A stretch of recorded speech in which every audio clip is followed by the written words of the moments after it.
Manu Rishi, who has written the film, has his heart in the right place, but seems to have misplaced his brain.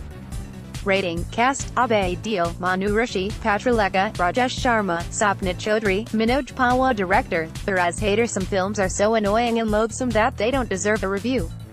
They deserve our collective vomiting, projectile style, on the screen, on everyone on the screen, on those who came up with the plot in the screenplay, and on the director. Jaanu is that kind of film. In fact, we should reserve the last big burst for Abhay Deol because it's his goodwill that will draw a few people to the hall who would otherwise have been stayed away from this unbearable atrocity. In the beginning, with some laughs and banter, NKJ deceives us into thinking that it might be a dumb film, but it is earnestly trying its best to make us laugh. Any hope that we had about it being a bearable film gets smashed soon. In Delhi, a black Scorpio regurgitates 5 humans, 3 of them middle-aged burly men, 1 Nanu, Abhay Deol, and a woman who is constantly on her phone. Nanu kicks open a door and they make one sweet old Sardarji sit down before threatening him with dire consequences, rape charge, hurting his grandson, if he doesn't sign off his house to them, the one they have been living in.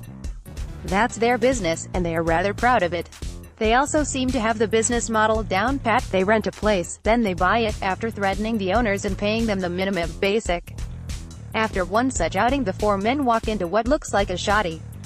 Don't know who Santosh and Ankita, the couple getting married, are, how they may be related to the film, or to its characters, or its plot, its director, or to us. It's just a shoddy way of bunging in an item number. It pops up for no reason so that the hero can walk in slow-mo, do some cheap hat dance steps before returning to his film. Aside, the girl who Nanu was dancing with was quite good. If he had stayed with Santosh and Ankita, and the item girl had accompanied us, Nanu Ki Jaanu would have been a better film. Equally unexplained is the next event which sets off the rest of the stupidity in the film, which, with each scene, keeps getting stupider and stupider till you actually want to scream at the screen, very loudly, "Just shut up!" and then puke. An accident takes place and Nanu rushes to rescue the girl, though she just has a mild scratch on her shoulder and is blinking slowly while smiling at him. But at the hospital, she gestures for him, grabs his hand, says, "Pa," and goes off. Her daddy, distraught, arrives screaming, "Sidi, Sidi." Nanu is so affected, so shaken to the core by her death that he can no longer threaten and get the jobs assigned to him done. This bit, where a gun-wielding Gunda is now a gurgling Lalu, is made funny by the chiding and advice of his compatriots. It's also a fun concept, a strong man gone soft and weepy, who, instead of Gasand, a Punjabi masculine Muka, and Rapta, a unisex Punjabi tight slap, now requests people and says sorry. This man who shot of his threatens not just the career of his colleagues, but also the entire film. And then strange things start happening in Nanu's house when he tries to have some beer to chill. If you care, a connect could be made to the dead girl whose father recalls how she would try to stop him from smoking. If you care, that is.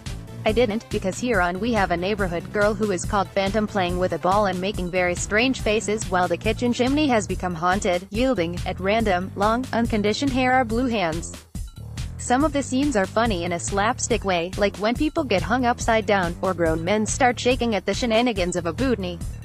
But the nonsense that the film doles towards the end is like making a half-decent meal and then crapping on it. This blue bhootni is anti-smoking, anti-booze, and anti-anything that hurts Nanu or his mummy.